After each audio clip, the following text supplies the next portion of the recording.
Pemirsa, PKS mengusung Anies Baswedan sebagai calon gubernur Jakarta didampingi oleh kader internal PKS Sohibul Iman untuk posisi calon wakil gubernur. Strategi PKS adalah mendorong popularitas Anies Baswedan sekaligus menggerakkan semangat kader internal dengan cara menempatkan Sohibul Iman sebagai wakil Anies Baswedan. Ya, pemirsa, lalu bagaimana dengan PDI Perjuangan yang juga sempat menjagokan Anies Baswedan? Untuk membahasnya telah bergabung bersama kami ada juru bicara PKS, yaitu ada Mas Muhammad Iqbal, kemudian pakar politik yaitu ada Prof. Nurdin Mutadi, dan juga ada juru bicara PDIP yaitu ada Bang Chiril Raul Hakim atau Bang Ciko Hakim. Selamat sore semuanya.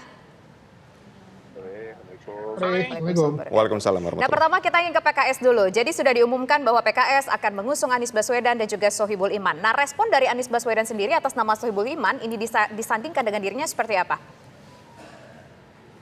Ya, saya kira ini sudah dikomunikasikan dengan baik, termasuk dengan teman-teman Nasdem ya, dengan teman-teman di PKB juga. Jadi memang pencalonan ini berdasarkan dari komunikasi dari beberapa partai politik, khususnya di Koalisi Perubahan. Jadi usulan ini bukan sesuatu yang menurut saya mengejutkan sebenarnya, karena sejak awal kami sudah menegaskan kami ingin Pak Sohibul Iman atau calon kader PKS ini bisa mendampingi Mas Anies. Baik, ini PDIP juga menyatakan bahwa ini belum final karena ketika ada partai yang ingin berkoalisi masih harus diubah-ubah lagi. Atau memang ini sudah final dari PKS seperti ini susunannya. Jadi ketika ada partai yang ingin berkoalisi tidak bisa lagi untuk mengubah pasangan Anies Baswedan dan Sohibul Iman ini.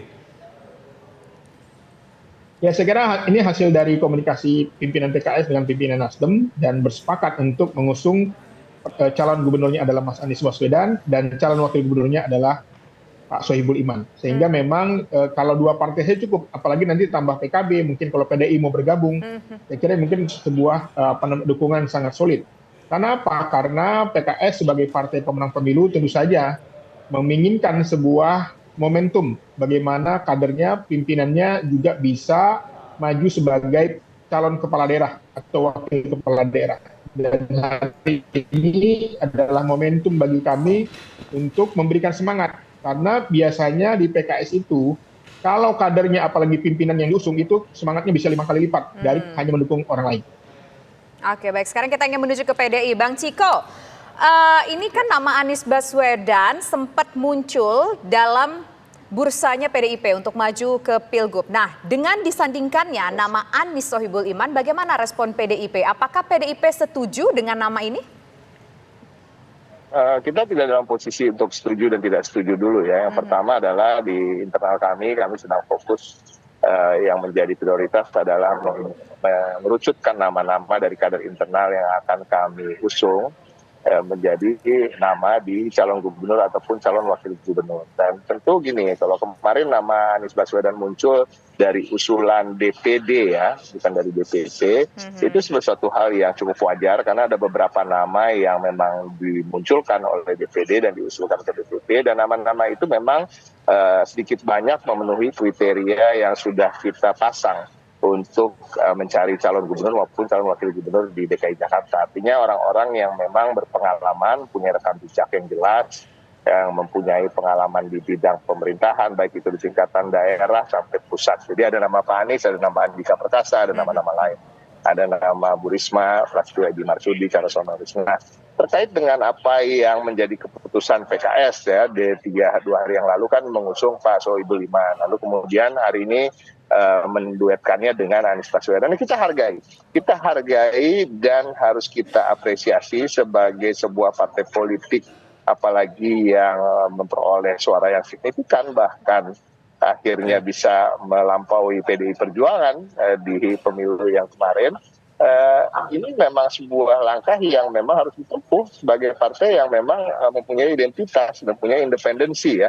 Jadi jangan sampai partai politik juga mau diatur-atur oleh orang-orang yang di luar partainya ya. Ini kan saya melihat justru apa yang dilakukan PKS ini mirip-mirip dengan apa yang memang sering dilakukan oleh PDI Perjuangan di berbagai daerah juga ketika kita memiliki suara yang signifikan, lalu kader kita mumpuni, ya kan. Tentu kita harus mendorong kader kita karena kita meyakini kita mampu untuk membereskan permasalahan-permasalahan di suatu daerah. Jadi kita tidak dalam posisi menyetujui atau tidak menyetujui, karena dalam kedepannya nanti setelah kita mengerucutkan nama, baru kita berbicara dengan partai-partai politik termasuk PKS, ya kan. Bagaimana semua ini dalam politik karena pendaftaran itu masih lama, jadi artinya apakah sudah definitif? Saya meyakini pembicaraan antar Ketika PKS sudah memutuskan nama Anies Baswedan dan Sohibul Iman sebagai pasangan Bacagub dan Bacawagub, apakah Anies ini masih masuk ke dalam radarnya PDIP atau sudah dilepas? Di dalam kembali lagi karena prioritas kami adalah mengerucutkan calon dari internal dulu. Nah, masuk ke radar semua masih dalam radar karena belum ada yang definitif itu loh. Ini yang saya ingin sampaikan juga supaya masyarakat juga memahami bahwa apa yang diputuskan PKS ini kan masih dalam tataran PKS dengan suara 18 kursi. Artinya juga belum mencukupi. Walaupun saya meyakini betul memang apa yang disampaikan Bung Iqbal, pastinya sudah ada pembicaraan dengan Nasdem dan PKB. Tetapi sampai hari ini tentu belum betul-betul membeku dalam tanda kutip. Semuanya masih cair lah. Karena tentunya di partai-partai lain pun juga ada keinginan sendiri untuk mencalonkan nama-nama dari internal mereka yang betul-betul kader ya. Sementara Pak Anies ini kan memang kalau kita mau jujur bukan kader dari partai politik manapun. Nah, artinya Mas Ciko. Halo, dan pun masih membuka komunikasi dengan partai-partai lain yang akan memberikan alternatif-alternatif lain selama nama Sohibul Iman itu tetap di dalam kombinasi nama Cagup dan Cawagup.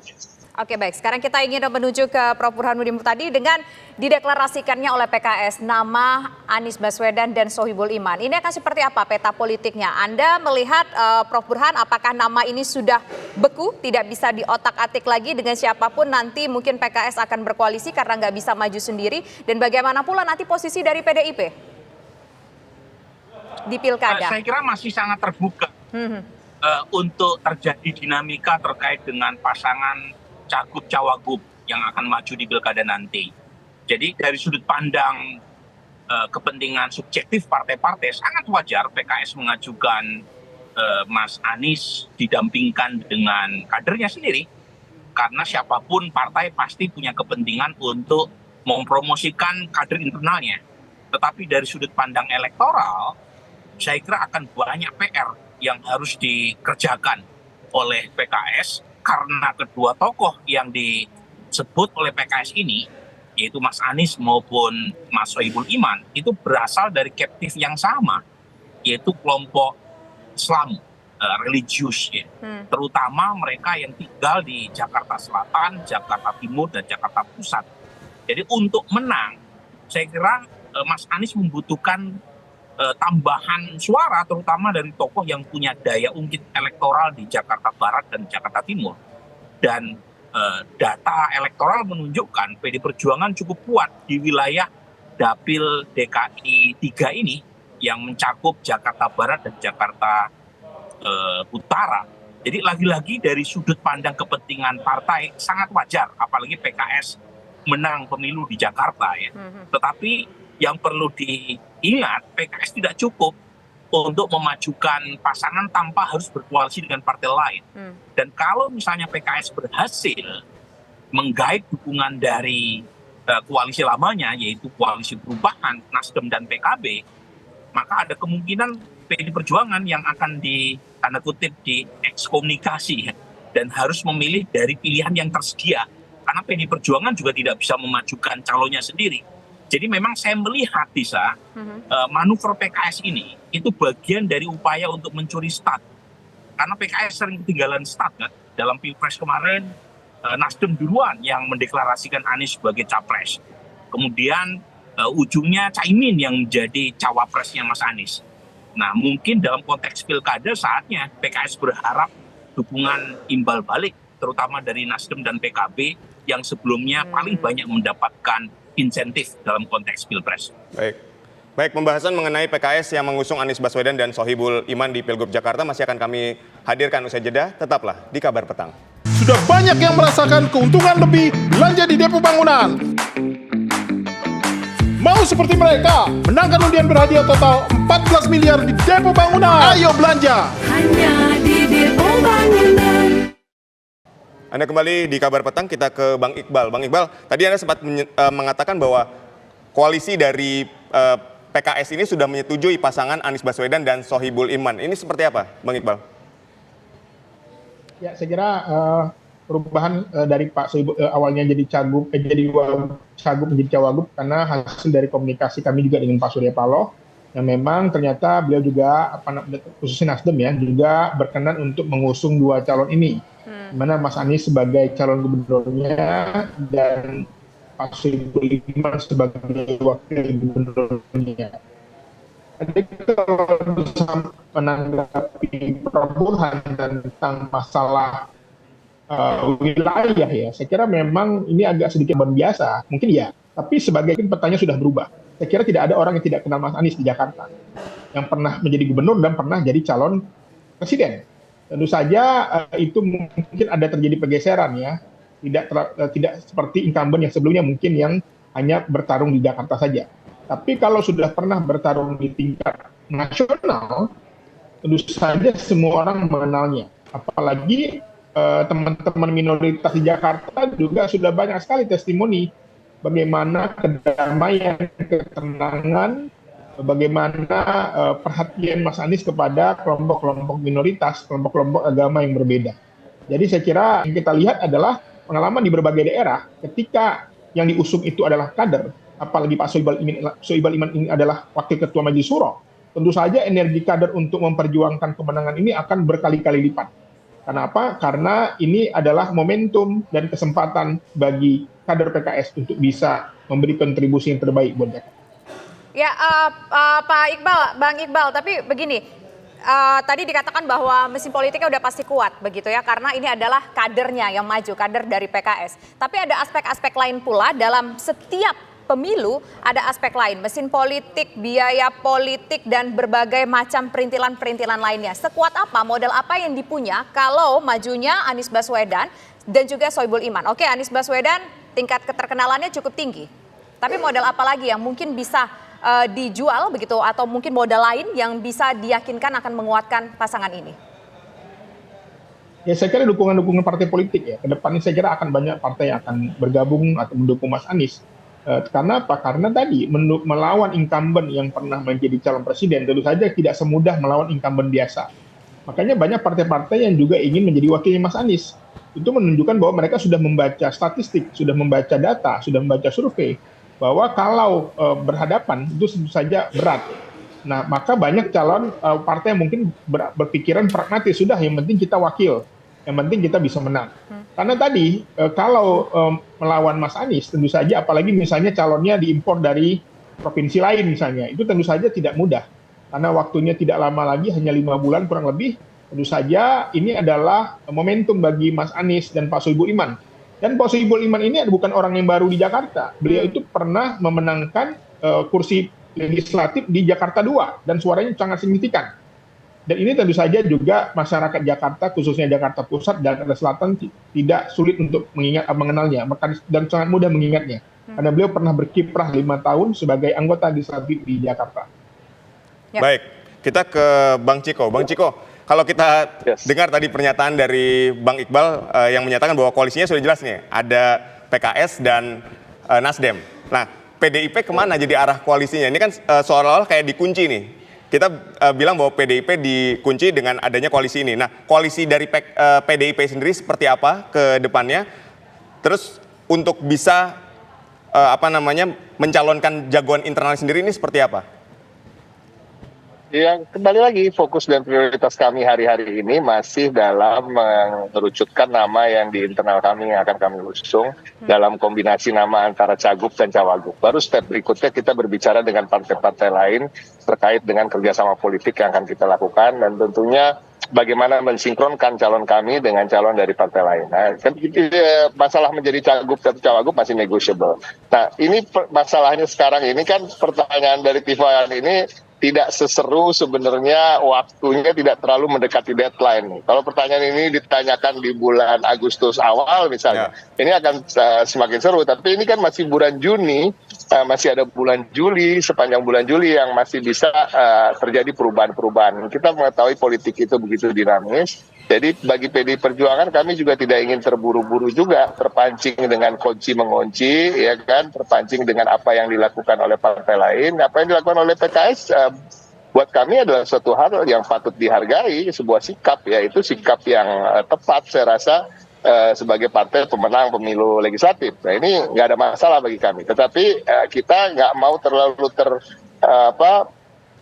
terganggu prioritas dan fokus kita karena apa yang dilakukan oleh partai lain, karena kita punya fokus dan prioritas utama yang sedang kita lakukan sekarang, dan menurut kami waktu ini masih cukup panjang untuk terjadi berbagai perubahan atau hal-hal yang sifatnya masih sangat dinamis dan sangat cair bisa terjadi selama bulan Juli bahkan masih di awal-awal Agustus. Oke, baik, sekarang saya ingin ke Prof. Burhan. Prof. Burhan, dengan kondisi seperti ini, satu partai sudah mengumumkan siapa yang akan menjadi bakal calon. Kira-kira kalau menurut Prof. Burhan akan ada berapa bakal calon sih? Atau ada berapa calon sih nanti dalam kontestasi Pilkada Jakarta? Paling banyak 3 paslon. Tetapi bisa saja mengerucut ke 2 paslon saja. Dan 2 paslon ini merepresentasikan 2 kekuatan besar. Yang selama ini terutama pada waktu Pilpres itu bertarung. Yaitu paslon yang merepresentasikan perubahan dengan paslon yang merepresentasikan keberlanjutan. Lagi-lagi peta koalisi di tingkat Pilpres meskipun tidak seluruhnya sama, jangan lupa Mas Anies bagaimanapun petahana ya 2017 sampai 2022. Tetapi secara nasional Mas Anies merepresentasikan poros perubahan. Sementara koalisi Indonesia Maju, siapapun yang diusung itu akan merepresentasikan keberlanjutan. Nah, yang menarik buat saya adalah bagaimanapun kalau kita mengacu pada Pilpres, Mas Anies itu kalah di Jakarta. Ya, meskipun kekalahannya tipis, tetapi sebagai calon presiden yang memulai karir politiknya sebagai gubernur DKI 5 tahun, 2017-2022, kekalahan di Jakarta itu alarming. Karena seharusnya Jakarta menjadi basis suara buat Mas Anies di Pilpres kemarin. Dan di mana Mas Anies kalah? Lagi-lagi di wilayah Jakarta Barat dan Jakarta Utara yang notabene basisnya PD Perjuangan. Jadi yang ingin saya katakan adalah meskipun sah ya buat PKS untuk mempromosikan kadernya sendiri sebagai cawagup Mas Anies, tujuan partai politik dan politisi dimanapun itu untuk menang. Nah kalau sekedar mendapat tiket tetapi potensi menangnya berkurang, mau tidak mau harus dikalkulasi ulang. Nah tentu ini membuka ruang buat PD Perjuangan untuk masuk. Meskipun lagi-lagi ya dalam konteks ke depan dinamis tentu saja. Tetapi PKS punya daya tawar memang sebagai partai pemenang. Singkat saja Prof. Burhan, maaf saya potong, singkat saja Prof. Burhan. Kalau nanti ada 2 atau 3 pasangan, ini siapa lawannya Anies? Apakah ada RK di situ ataukah mungkin jangan-jangan tiba-tiba ada Ahok atau bagaimana? Singkat saja, sebutkan nama saja. Kalau Anies mendapatkan tiket, hampir pasti RK akan diajukan oleh koalisi Indonesia Maju untuk melawan Anies.